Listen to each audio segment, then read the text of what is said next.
Scream 7 is definitely trying to save the franchise.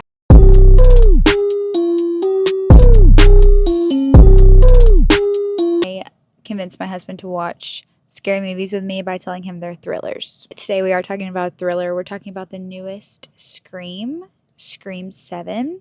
My name is Hannah and we're going to get into all things cinema here on this channel. So if you like more content like this, be sure to stick around.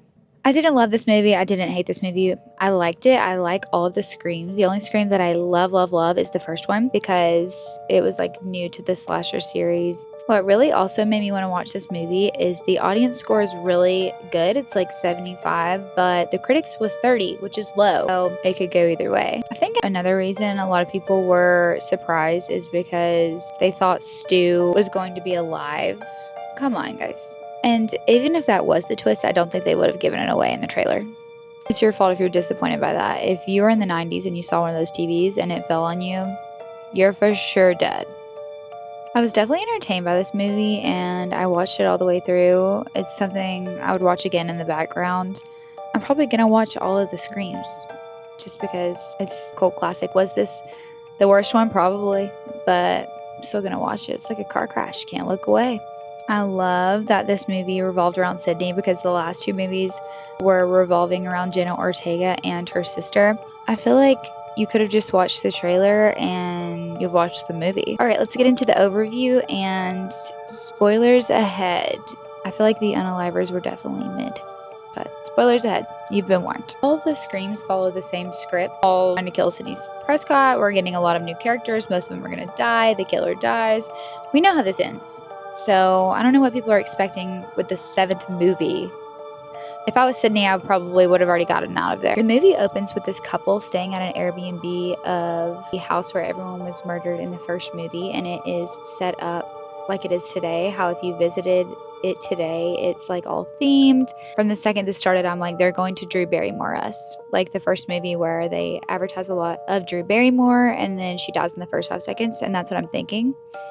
That's what happens. So next, this film follows Sydney and her daughter Tatum. Randomly have Tatum's boyfriend who literally looks 25 and he's supposed to be in high school. Fast forward, we all know there's going to be a killer.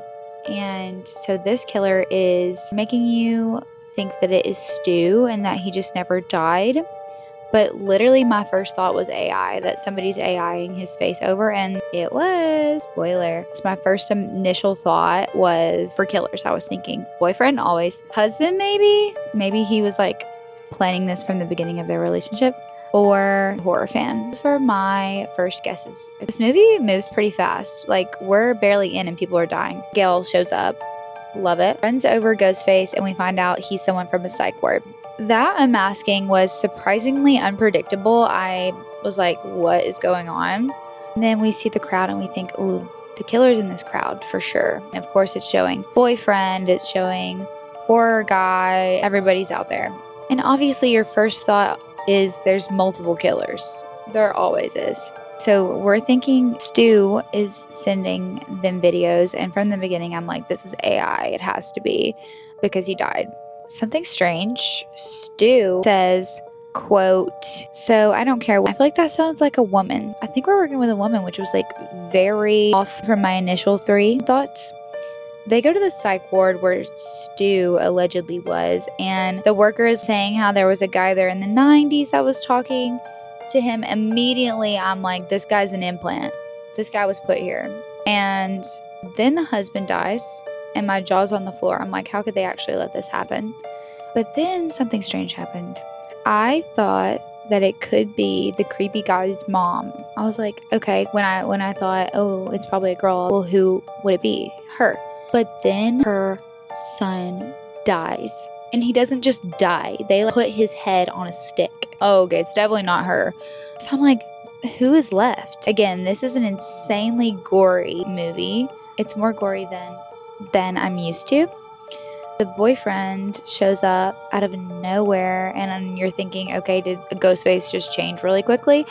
But then he's stabbed. But if this was a fake stab, first movie, no one is safe. Fast forward, we shoot Ghostface and of course he's not dead. We didn't get him in the head. When they unmasked and it was was the creepy guy's mom. My jaw was on the floor again because what kind of mother kills her son?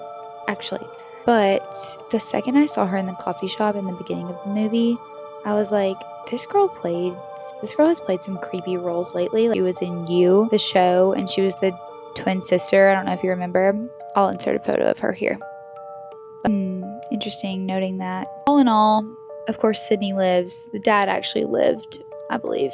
And Tatum lives, because how are we going to continue the sequel without Sydney living? I really do think that they are keeping this actress booked and busy. Overall, a 6 out of 10, but it's definitely still something I would watch on a cozy evening. Maybe when it's fall time. I would just binge them all. Ghostface is way more aggressive this time around.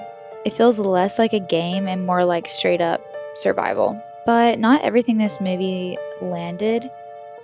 I feel like a lot of these characters were underdeveloped, maybe because they were dying so quickly. There are moments where the writing was a little bit unpredictable, which I love in a thriller. But like you see nowadays in a lot of movies, you could have probably called this killer early on. But again, when the son died, it really ruled out his mom for me. It definitely shook me when it was unmasked as her. It kind of sits in a weird spot of trying to honor the old movies, but also we have to push this series forward because we've got to make all the money. Of course, it's not the best Scream. Put in the comments what you think the best Scream is. Is this franchise starting to fall off? Are they milking it for all they have? Let me know. And if you want more content like this, be sure to subscribe and like this video. My name is Han, and I'll see you in the next one.